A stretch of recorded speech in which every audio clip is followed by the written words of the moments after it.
Hi there. Welcome to On the Edge. I'm your host, Matthew Wexler, and you are watching Edge Media Network, your go-to source for LGBTQ news and entertainment. If I seem particularly gleeful today, it is because we have an episode that I have been craving and waiting for more than a year. We are talking travel. Finally, the world is starting to open up. We're ready to pack our bags, get on a plane, get on a boat, get in a car, and go somewhere, sometime, anytime. I'm ready to do it.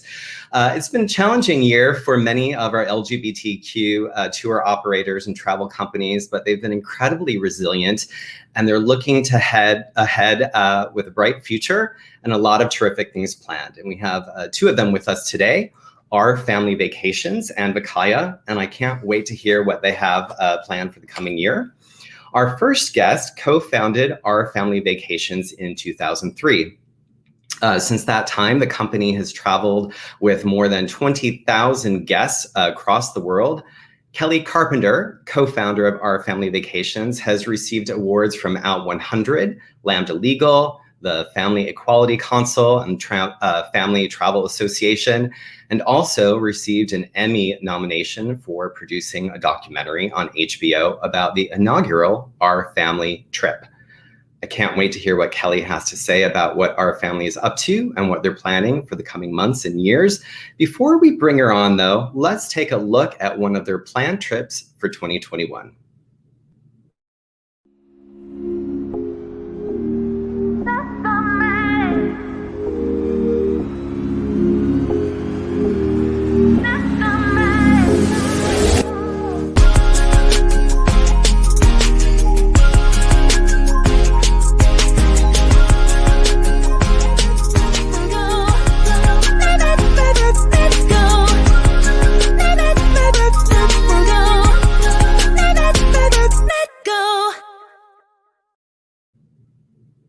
I'm ready to go right now. That was Portugal, if you didn't catch it. And Portugal, I think, is one of the lesser travel destinations for US travelers, which is ridiculous because it's absolutely gorgeous. We're going to talk to Kelli and find out why. Let's bring her on. Kelli Carpenter from Our Family Vacations. Hey, Kelli. Hi, Matt. Thank you for having me on. And I'm so happy to be talking about travel. Me too. I am so excited to see you. You've got the fancy audio equipment. Before we get started, we had mentioned before when we were chatting that you have a podcast. What's that about? Well, about 4 years ago, we were asked by this sort of podcast guru. Actually, they were on Out Q on Sirius Radio, and their names are Derek and Romaine. And they launched, when Out Q closed down, they launched this whole podcast network. And all of a sudden they called and they were like, can we have a call with you and your wife, Anne? And I was like, sure. What would that be about? And I had no idea what they wanted to do. And they were like, we think your lives are sort of interesting in that half the time you have kids and your moms and you're at home, and the other half of the time you're either traveling for your work or Anne is a touring singer. And we just think that our audience is looking for women voices, lesbian voices. And so we did our first one feeling like it was a flop, and people loved it, and here we are 4 years later. We just try to keep it light and fun and topical, and laugh a lot. We have great guests, and it's called #ILoveMyWife podcast. Because everybody makes fun of Anne that she, when she posts a picture together, she always puts that hashtag, and everyone's like, oh, that's so dorky. So we named our podcast that. That's sweet. It's giving me warm fuzzies. Yeah. Maybe I'll start a podcast. It could be highly annoying, one of the two. Right.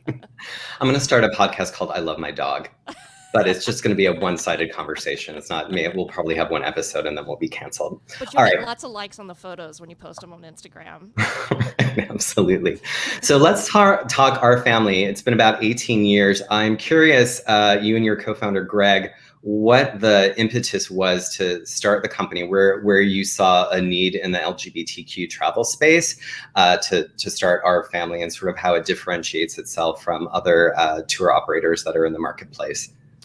Well, for those of you that don't know, I have 4 children, and one day my business partner, who used to work for Atlantis Events, he went with me and my kids to Provincetown for Family Week, which is an annual week hosted by the Family Equality Council.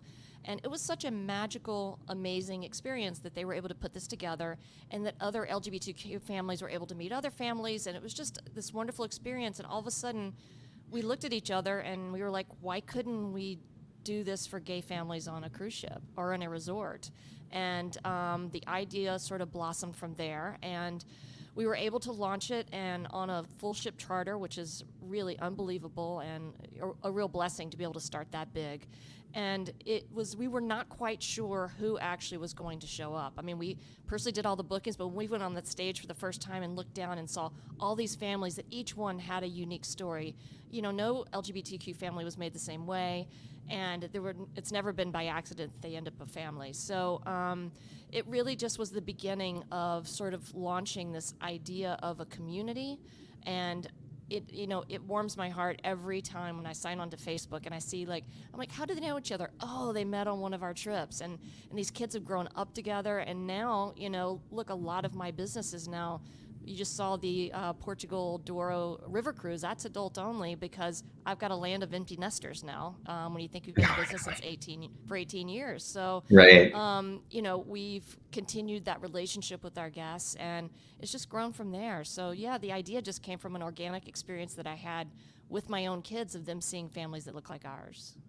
Right, right. How do you think the company's evolved over the past 18 years? I guess in terms of how the industry has probably shifted, sort of pandemic notwithstanding. We all know the past year we just kind of want to cancel 2020, right? Yeah, let's But just thinking, about the pandemic. yeah, sort of in a broader picture, how your approach to creating the tours and the destination planning changed, and maybe accessibility or the kinds of places or destinations that you were thinking about.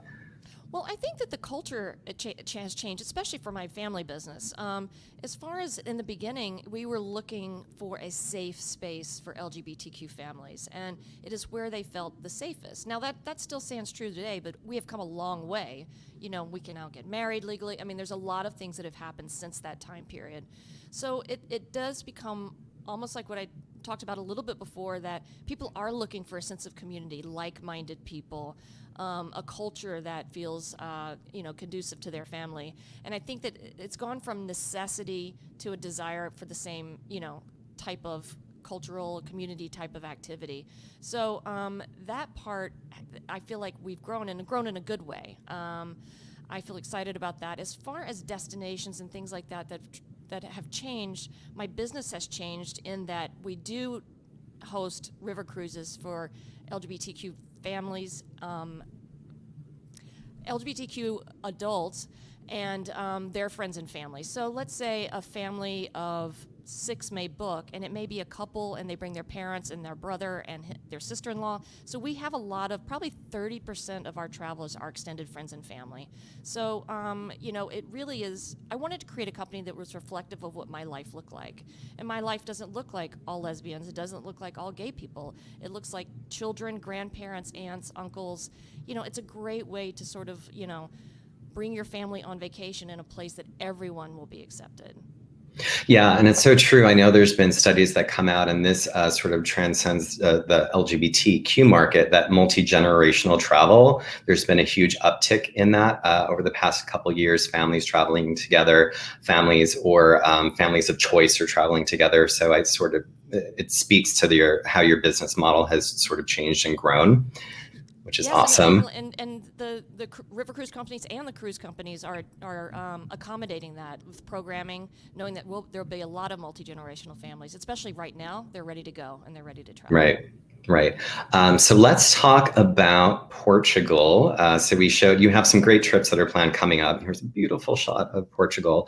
As I mentioned earlier, I don't know, I could be totally wrong. Maybe you've done the research and I'm off base, but I absolutely loved Portugal. I also like sardines. You can get a lot of sardines in Portugal, but how that kind of came to be. And I'd love for you to also talk a little bit about the river boat experience, which I think is awesome, because you move into your cabin or suite and you unpack, and then you just pull into these incredible ports and get out, and you can walk.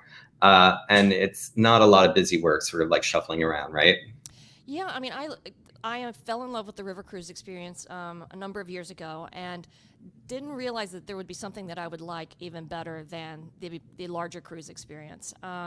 It's about 100 people. It is, you don't have to show ID getting on and off. It is, you float right into town, you walk off the boat, and you are there. And it is a delicious dining, delicious wines. It is a magical experience. I just absolutely love the boutique feeling of it, and that everybody knows your name, and that each experience was tailored to your individual travel needs.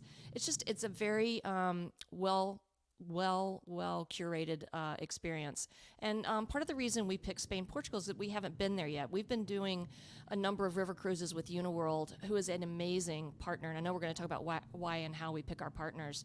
But we have been working with them for a number of years, and it's the one river cruise sailing, and I was like, what's your favorite, when I asked all the staff and people on board, and they said the Portugal experience. So that was one of the reasons, also because we haven't been there. And the other reason is I was on a larger cruise experience and was in Lisbon, and only had the day and early evening there, and I fell in love with it, and I couldn't wait to go back. So I am so ready to do the deep dive, because we're going to Portugal and Spain, and it's areas in Spain I haven't been to yet either. So it's I am incredibly excited about this, and we were doing an add-on in Lisbon, but it's a round-trip Porto sailing, and the really good news is we only have a few rooms left. So people are ready to go, and we are ready to take them. Yeah. Yeah. All right. Go on the website so people can book and check it out. Right. I think Portugal is just completely enchanting. Here's a shot of Thailand, which is another trip that you have planned. I'd love to hear a little bit more about the Thailand itinerary. And I think, to your point, what sort of qualities you're looking for in a destination and partners, because it's an incredible amount of work to sort of navigate those professional relationships and find companies that are walking the walk in terms of their LGBTQ inclusiveness, right? There's lots of different sort of levels to move through. Yeah, I mean, as far as selecting a partner, I'll address that part first. But I'm not willing to work with a company that's just going to slap their logo on a gay pride ad and put it in a magazine and call it a day. The companies that we selected to work with are companies that started from the inside out and changing their policies for their employees, and changing their policies, how their employees treat their LGBTQ clients. And, someone like Uniworld brought in a company and trained from the person that is cleaning your room all the way to the president of the company, sensitivity training for LGBTQ travelers, and they really are supportive of our community. They're the real deal, and it makes it so wonderful to work with them. And it also makes it amazing to sell the product, because I'm not only selling our family, I'm selling the Uniworld experience. And because they walk the walk and talk the talk, and started from the inside out, it makes me feel really, really great to work with them. I would say the same thing about Celebrity Cruises. They've done a really great job too. And I know we're about to talk about Thailand, and Thailand is also a country that is very LGBTQ friendly. We did our family trip I did was our very first tour we've ever done was in Thailand. We landed back on March 3rd, 2020, and then the world shut down. So that was a really successful tour, so successful that we had many, many requests, and we're hosting another one in 2022, which is also almost sold out, because these guests are ready to go.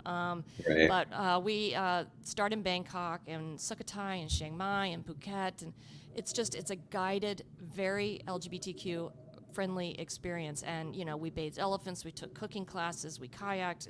It's an active trip. So I would just say, if you are interested in going and you're not very mobile, it's probably not the right way to see it. But it is just you dive right in, and it is a beautiful. That was my first time to go to Thailand. Was this past February, March. So it was really a beautiful experience. Yeah, well, we have a testimonial from one of your past travelers, Gary, who says, I've met passengers from our family on other gay charters, and they all speak highly of our family vacations. Oh, yay. Thumbs up for that.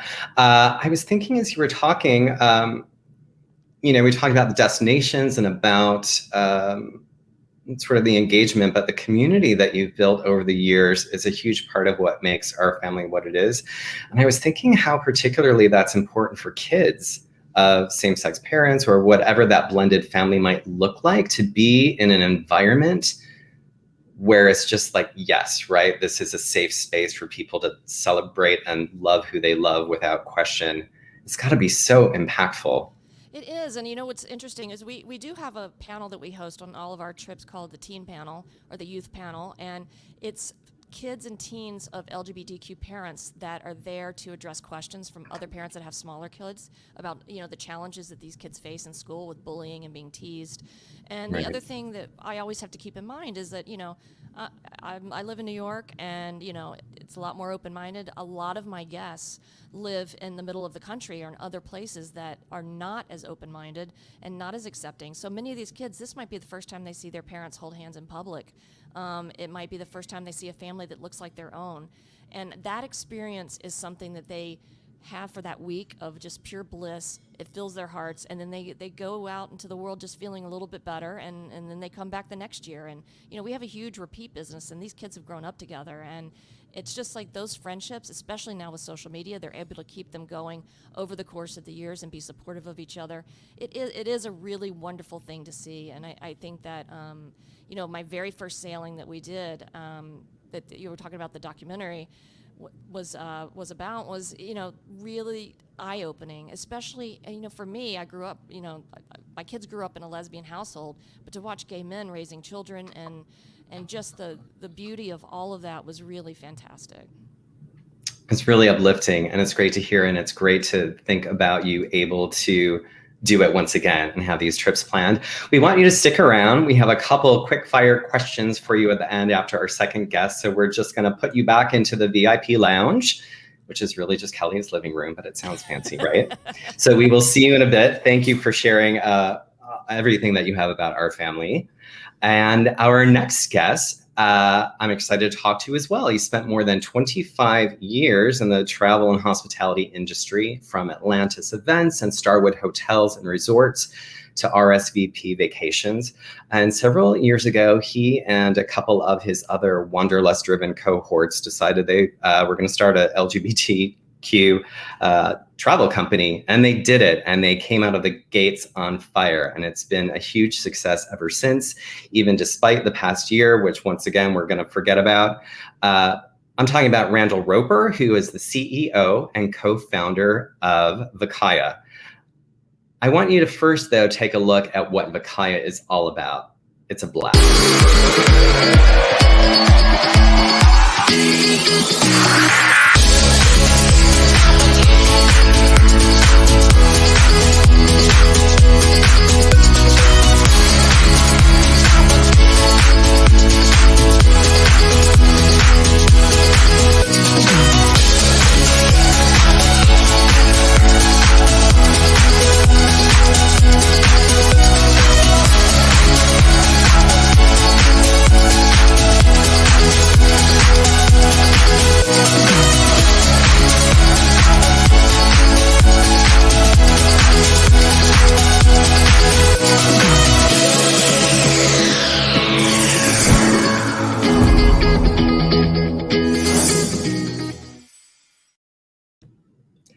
That video makes me giddy. I have to tell you, I was on the inaugural VACAYA cruise to Canada and Provincetown. It was so much fun.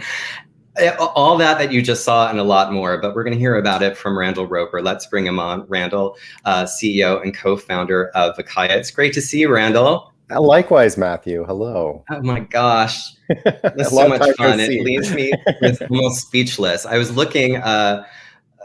was actually looking at my photos from the cruise a couple years ago, and just remembering actually the entertainment, but we'll get to that in a little bit. You guys are just crazy about sourcing the most incredible entertainment for your trips and destinations.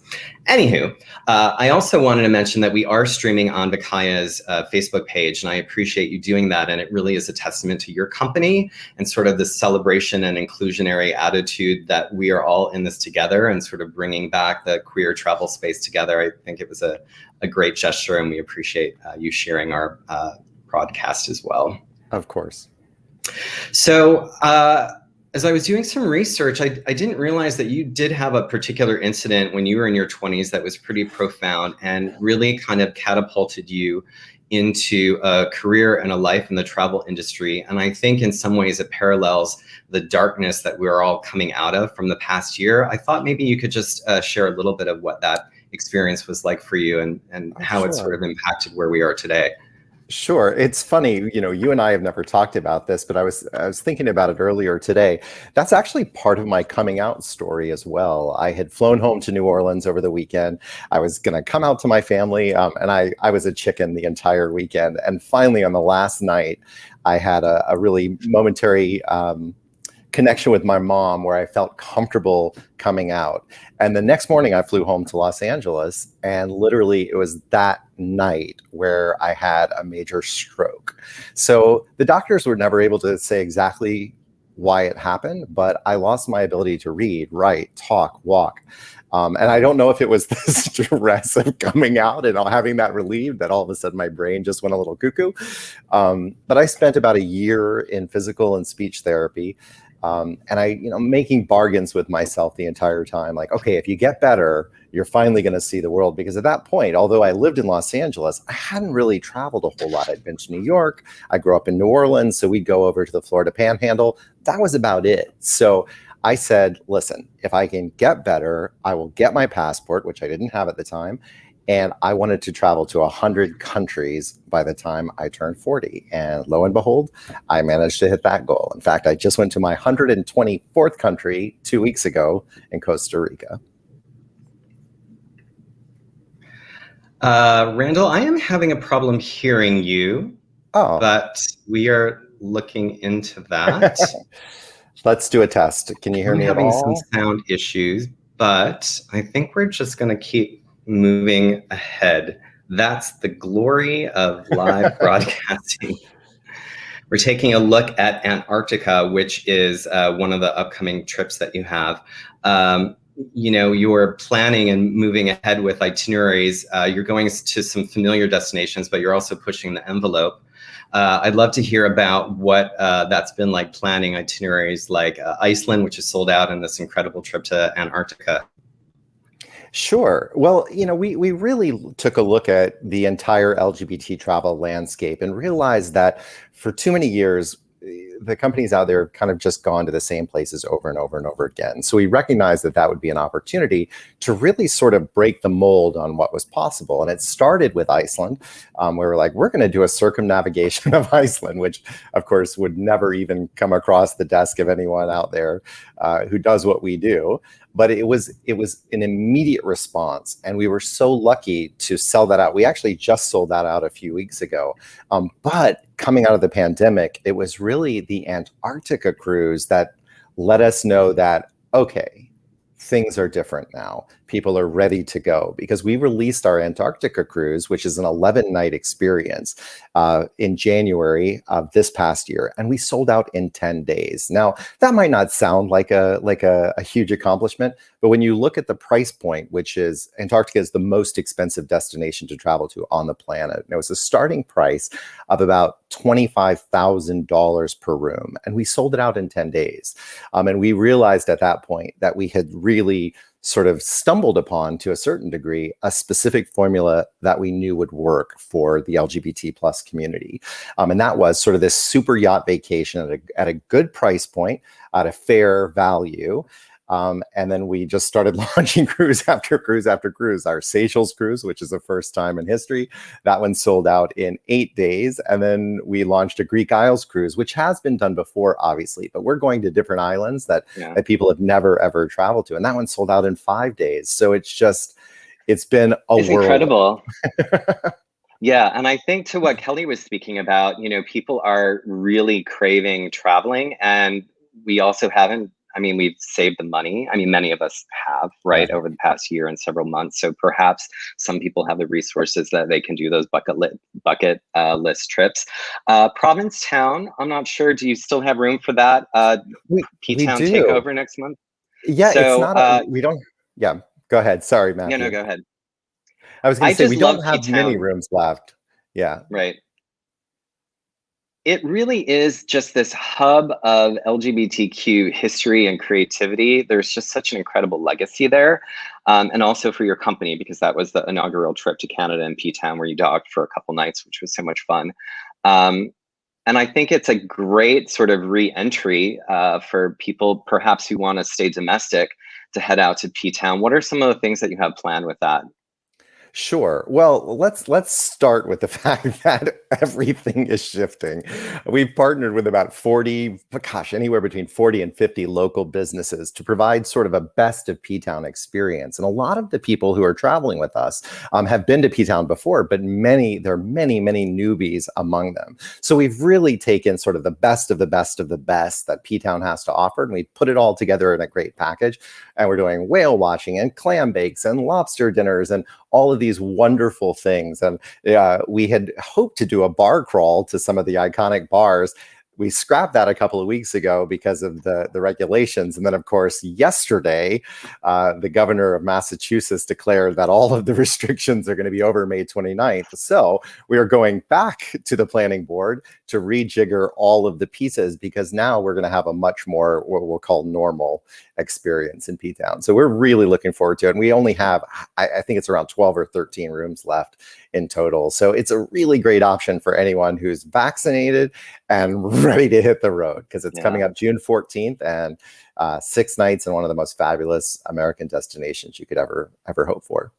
Yeah, I'm sure you and your colleagues, as well as Kelli and all the people that she works on her team, have really had to roll with the punches over the past year. And even now, right? I mean, you have these itineraries planned, and I mean, who knows what can happen. So I guess I give you a lot of credit for your energy and resiliency to sort of move through all these navigating and changing rules to offer some incredible experiences for people. It's super cool. I want to bring Kelli back because I have a couple of quick fire questions for both of you. Hello, Kelli. Welcome. Welcome. Before I ask some of these 4 like fun things just to wrap things up, I wanted to just throw this out to you in terms of both of your companies' engagement in terms of voluntourism and sort of what it means for your guests to sort of engage with the communities in which they're traveling. And what your thoughts are in terms of how we can continue to be more diverse and inclusionary within our LGBTQ community, within ensuring and inviting and making sure that all of these experiences are available and open to the beautiful diversity within our queer community. Kelli, why don't we start with you? Well, what we've done in the past is we've worked with the local tourism boards. Like on one past cruise, we were in Bermuda and we did a whole beach cleanup where our entire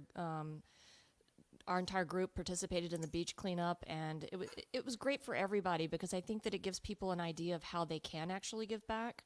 With Uniworld, that's actually part of their programming, which is another part of why I love Uniworld, is that they are continually trying to find ways, you know, to give back to each community that they're visiting, and also find ways that we don't continue with the over-tourism issue. I mean, there's many, many stops, and I'm sure Randle will agree with this, that, you know, instead of just always going to Santorini, there's another beautiful spot in Greece that you can take your clients to, that it won't be, you know, just millions of people hoarding that city and just wearing it down. I mean, you look at someplace like Venice, it's been restored since we haven't been overrunning it. So I think it comes from many different angles. I think it's volunteering in your local areas where you're going, but I also think it is as a travel advisor and as a tour operator, finding locations that you need the tourism and therefore giving the other places a little bit of a relief. Yeah. Randle, how about you? You know, when we started VACAYA, we really had a mission to leave the places we visit better off than when we arrived. And through our Reach Out program, we give our guests a chance to sort of either volunteer to do something meaningful for the communities we visit, or sometimes it's just financial, but we give them different options. For an example, I love that you bring up the beach cleanup, Kelli. So in P-Town, we have partnered with the Center for Coastal Studies there, and we're going to do a big beach cleanup at the end of our beach day at P-Town. So it's small things, it's large things, but it all combines to leave those destinations better than when we arrived. And that's sort of the key to it, right? We look for where the need is, and then we try to fill it. Mm. All right. So places that you're both very well traveled. Clearly, you've been in the industry a long time. Is there any place left that you haven't been that's on your bucket list?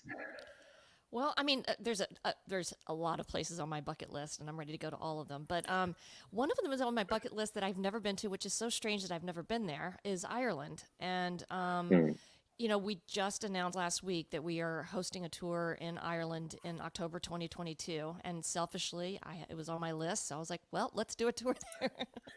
So Right. I'm hoping to be able to go visit before the tour, so I get to know it a little bit better. But I'm really, really excited to explore that area. And that's always been on my bucket list. And oddly enough, I have never been to Iceland. So that is on my list too. And it's actually my kids want to go to Iceland. So I'm going to make a family trip and hopefully visit that soon. That sounds great. You're staying in the Northern Europe. How about you, Randle? Well, first off, you're going to absolutely love Ireland and Iceland. They're both two of my favorites of all the countries that I've been to. I've been here before, but I want to go back to Hawaii of all places. It's been 20 plus years since I actually traveled there. And I was probably too young at the time to really enjoy and experience everything. So I would really like to put Hawaii at the top of the list. And then India is a close second behind it, because I never thought I was ready to travel to India, but I feel like after 124 countries, I feel like, okay, it's time. I can do this. Yeah, it's a really powerful trip. I went to India. That was my last big international trip before the pandemic, and it was with Brand G, which is another terrific LGBTQ tour operator. And it was a river cruise, and it was really profound. It really stuck with me. So we're all a great way to see India, actually. Through a river cruise. Yeah. Yeah, it really is absolutely stunning. We're all probably a little bit rusty when it comes to traveling because we haven't gone anywhere, for a considerable amount of time. I'm curious if either of you have any kind of quick, down and dirty, easy travel hacks in terms of packing or how you think about travel. I'll start. I have. This is probably not good for international travel because you should bring medication that has like prescription. Like, this is not an endorsement by any means. This is just what I do. But if you're traveling domestically, I just throw, like a Xanax, Advil, ibuprofen, like whatever. And it's just as more simple than taking a bunch of bottles. I have been known to take the wrong thing at the wrong time, but that's just between the three of us. Just a little confusion. It's a little confusion. How about you, Kelli?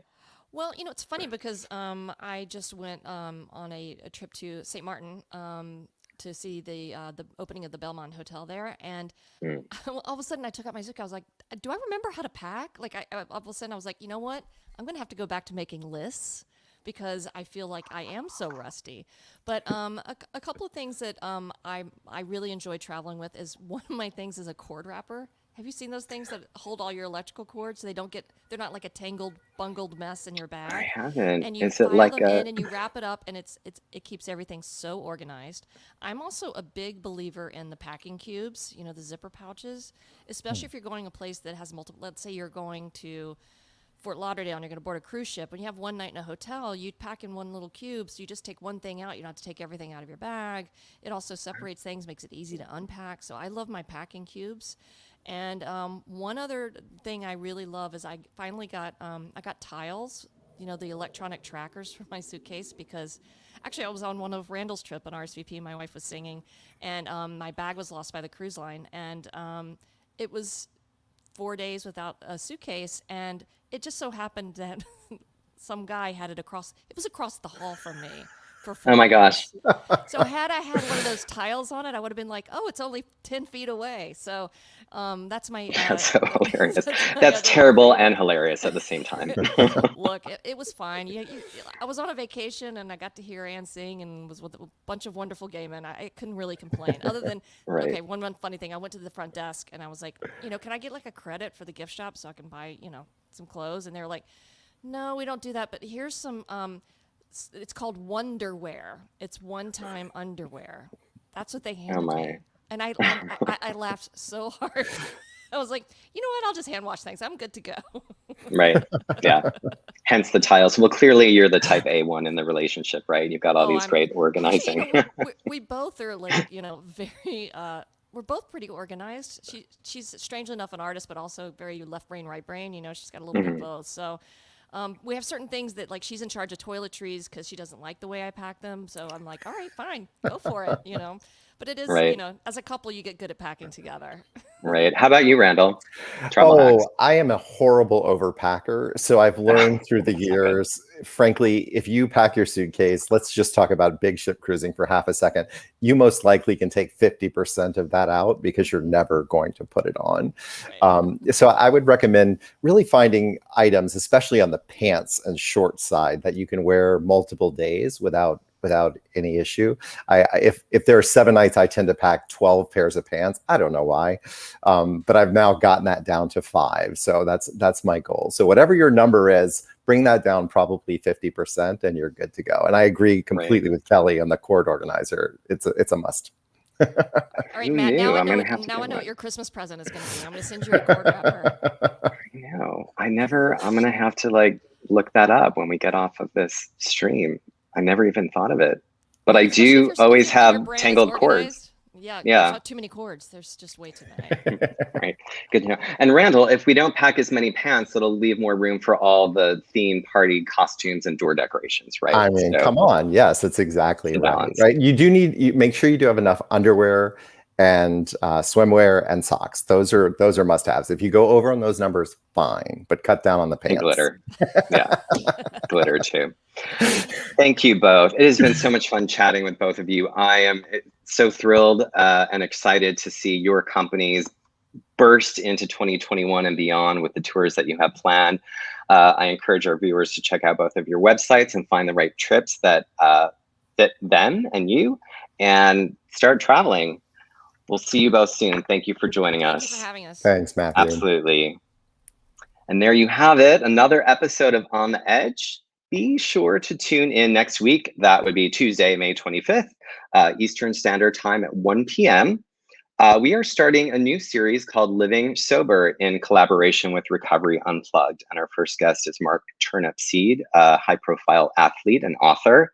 And then on June 1st, to kick off Pride Week, we are welcoming Grammy-nominated and, dare I say, Judy Garland-obsessed Rufus Wainwright, which is going to be a fantastic show.